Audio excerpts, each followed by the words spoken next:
Welcome to Only in Santa Clara County, a podcast aimed at demystifying and democratizing the process of local government and civic participation in the county of Santa Clara. My name is Ellina Yin, and I will be your host.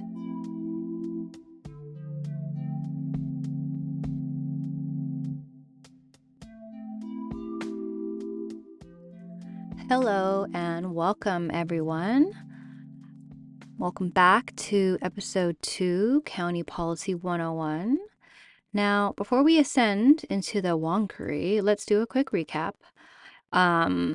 Also, wanted to share that we are now on YouTube. So last week, I was on the San Jose State University campus for a voter registration fair and talking to all the students, telling them about the podcast. And every single student, right after I shared about the podcast, they asked me if it was on YouTube. And I'm like, why would a podcast be on YouTube? And lo and behold, that's where Gen Z is getting their podcasts. So thank you for keeping me up with the times, this old lady. And so now it's there. Though don't get too excited, it is not a video podcast. So it's just a static image, but I think Gen Z's cool with that. So that's awesome. Okay. So back in episode 1, we shared the mission of this podcast, which is a project of Only in San Jose. We are a civic education and media organization dedicated to building a culture for democracy to thrive for all. Now, what we mean when we say that is, building a culture is essentially building a regular practice of civic participation.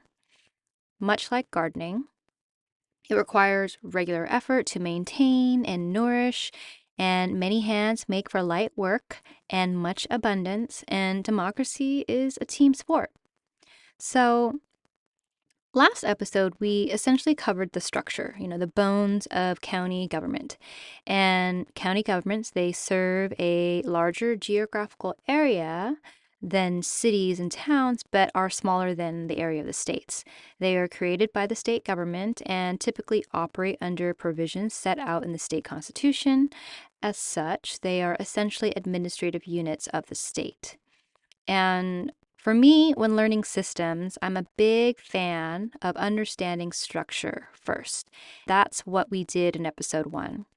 We talked about its role, its jurisdiction, etc. So I want you to imagine that garden again, this secret, sacred garden, not so much secret, it shouldn't be a secret, but a sacred garden of democracy. And we want a healthy, abundant garden. So one of the things you will need to have in a general is, a general boundary to contain your efforts and focus your energy. You don't want unorganized all over the place and, to not be coordinated. For example, planting winter fruits in the summer or shady herbs in an area of your garden that gets absolutely no shade. That would be bad. So, episode 1, structure. And this episode 2, County Policy 101, these are the seeds. These are the seeds that we will plant.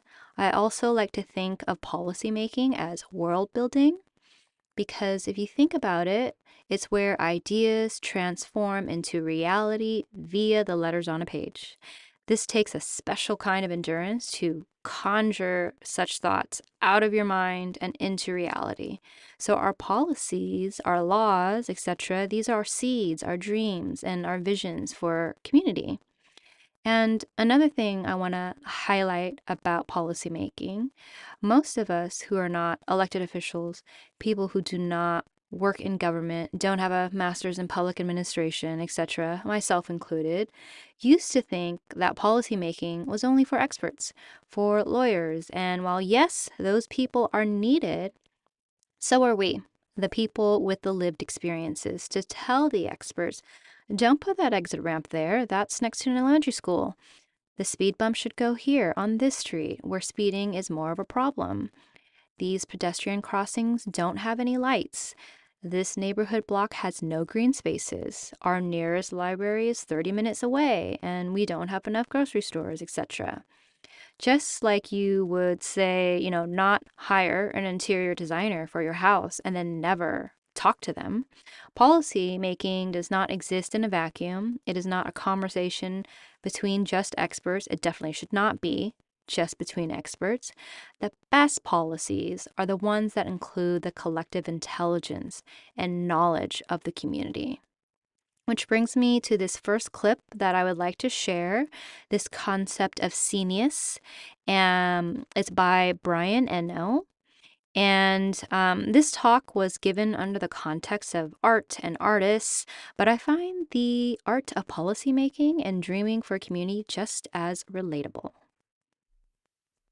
I think although great new ideas are usually articulated by individuals, they're nearly always generated by communities. And I think what I see as the waste is the waste that we make of that possibility of cooperative intelligence. Being an artist, you hear a lot of talk about genius, which is the process of singling out certain people in art history and saying those were the important ones, Picasso, Rembrandt, Shostakovich, whatever. Whenever you look at any of those artists, you find that they lived and drew from a very, very active, flourishing cultural scene. And they were only one of the elements in that scene. All these people who are called genius actually sat in the middle of something that I call scenius, S-C-E-N-I-U-S. So just as genius is the creative intelligence of an individual, scenius is the creative intelligence of a community. And what I want to see is more attention given to that possibility of creative behavior. So, speaking of some amazing creative behavior by community, and to reiterate one more time, but within the context of policymaking, the best policy ideas don't come from just one person, it comes from a collective. And I'm so excited to share a very special only in Santa Clara County story. And sticking with our gardening analogy here, I wanted to share this clip about the Agrihood project. It's an urban farm, mixed income housing project that was started in the living room of one of my dear friends, Kirk Vartan and Marguerite Lee. I had the honor and privilege of working with them and being under their mentorship for a few years on some pretty cool projects. So this project, the Agrihood, took 20 years of community organizing to happen. And while not all policy ideas will take 20 years, some of the best and most innovative can take a while because they pivot from the status quo and they divert from the mainstream and they take us towards a new vision of the future. And this project is definitely one of them. And it has set a standard and precedent for the nation to follow. And I remember the stories they would tell me when they first started. They were constantly shut down. They were told that this idea was too big, but they persisted in community and ended up making history. This project was done in partnership with the City of Santa Clara, County of Santa Clara, and its residents. This project was a part of a seed. So in 2016, November 2016, Santa Clara County voters approved Measure A. It was a $950 million affordable housing bond, which we will get more into in a later episode, but this housing bond provided the county with an unprecedented opportunity to partner with cities, residents, and the affordable and supportive housing community to significantly address the housing needs of the community's poorest and most vulnerable residents. A new farm is now open in one of the busiest areas in the South Bay. It's apparently the largest urban farm in the state and is being called a first-of-its-kind space. It's on North Winchester Boulevard in Santa Clara, near the border of San Jose. And ABC 7 News South Bay reporter Zach Fuentes was at the grand opening. Sweet potato, parsley, bell peppers, and so much more are growing right in the middle of this Santa Clara neighborhood, just a short walk away from Westfield Valley Fair Mall and Santana Row in the South Bay. It's an urban farm called Agrihood. This is the first urban agrihood in a city of this size or in any city in this country, and it's got an agricultural working farm here. But that's not all. Agrihood is also the site of affordable housing with a focus on seniors and veterans, providing not just a place to live and access to produce, but also a community with farmers markets and gardening lessons. It's going to give them something to do, places to be.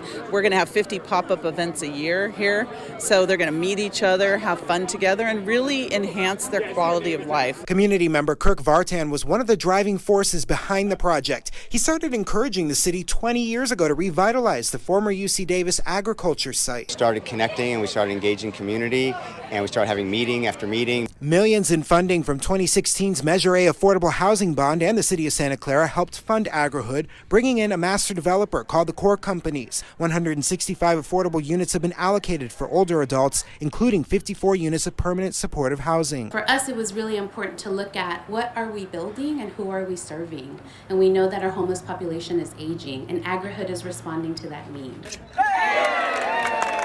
Residents are already moving into units with more expected. And though the housing is key, those behind this urban farm stress that the brand new space is for everyone. Not just for the residents, it's for everybody. And that's really the goal. So this is a community public asset. How does public space serve the public? And that's really what I think this will do. In Santa Clara, Zach Fuentes, ABC 7 News. Pretty amazing, right? I really love that story, and I love that space. And I love the most is that that was not an idea from an expert. It was an idea from the community. Neighbors that lived right around that area, that walk past it every day and saw potential, saw a vision, and they got together. They started working and going through the various process that, we're covering in all of these episodes. They went through every single one of them multiple times for 20 years. And times have changed. I don't expect every single idea will take 20 years. But again, it depends on what you're building. It depends on what you're planting. Okay. Now, onward to the interview.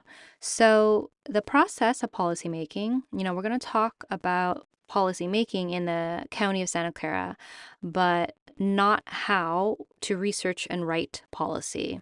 If y'all are interested in policy research and writing, you have the option of checking out one of our civics masterclasses that we did with the city of San Jose. And while the processes are different between city and county, the research and writing can take many forms, and the specific class that we designed offers more of a framework of things to consider, resources available for research, and a template for putting one together. You can find more information about that, and literally everything that we talk about in the episode will always be in our show notes. So our guest host for this season, you met her in episode 1, and for those of you joining us for the first time, by the way, if you are joining us for the first time, welcome. I highly recommend starting with episode 1, our County Government 101. Our guest host, Betty Young, she has over a decade of experience working at the County of Santa Clara, Budget and Policy Director for the Office of Supervisor Cindy Chavez, Office of Labor Standards Enforcement. She was the lead public information officer for the Emergency Operations Center for COVID-19 and several other projects. And right now, she is the Chief of Staff for Supervisor Cindy Chavez.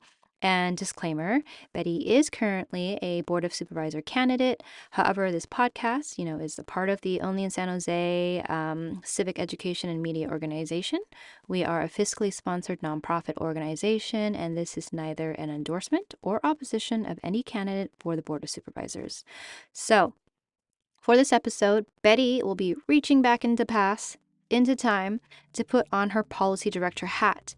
And we are going to dive into the depths of policy making, i.e., world building.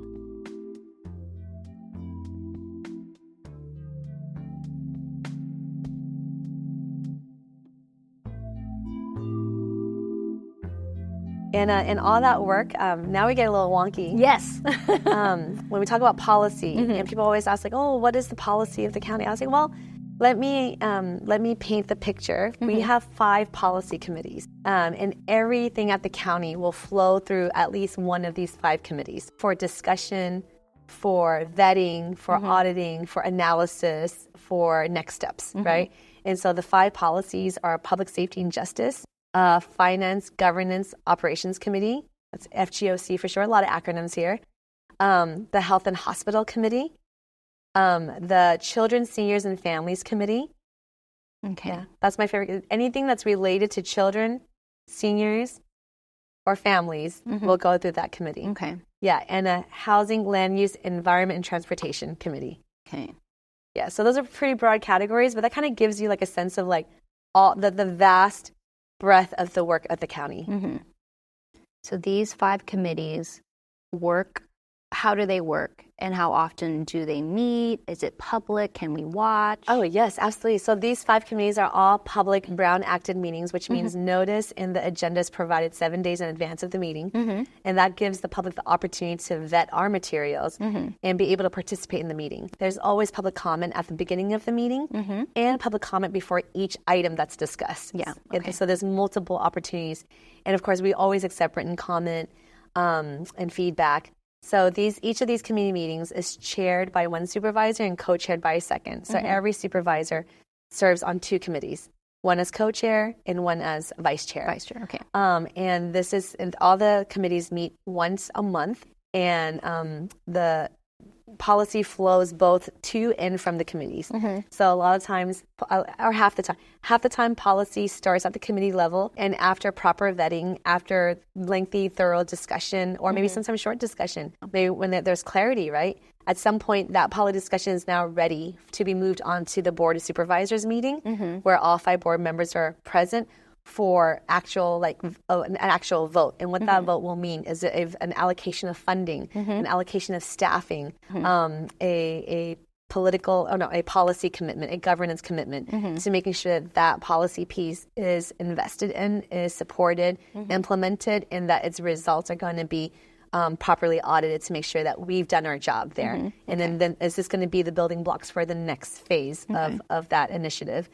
So that's an example of policy flowing from the committees. And then sometimes the other half of the time, the policy flows to the committees, right?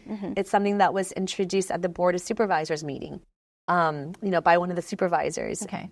They bring it to the board before their colleagues say, we're going to take, like, for example, we're going to take, and this is something Supervisor Cindy Chavez did, we're going to take the results and the outcomes of the first ever Vietnamese health assessment ever conducted in the county of Santa Clara. And we're going to conduct these community engagement sessions to understand further why these health disparities exist in our community. And then we're going to also discuss how we're going to address these disparities once we've done this thorough community engagements and process to learn more about why aren't folks accessing healthcare? Why are Vietnamese Americans at a higher rate of dying from liver cancer? Why, so these were the things that we were trying to delve into. So that was a policy piece that starts, an example of a policy piece that starts at the Board of Supervisors level, a direction from a supervisor.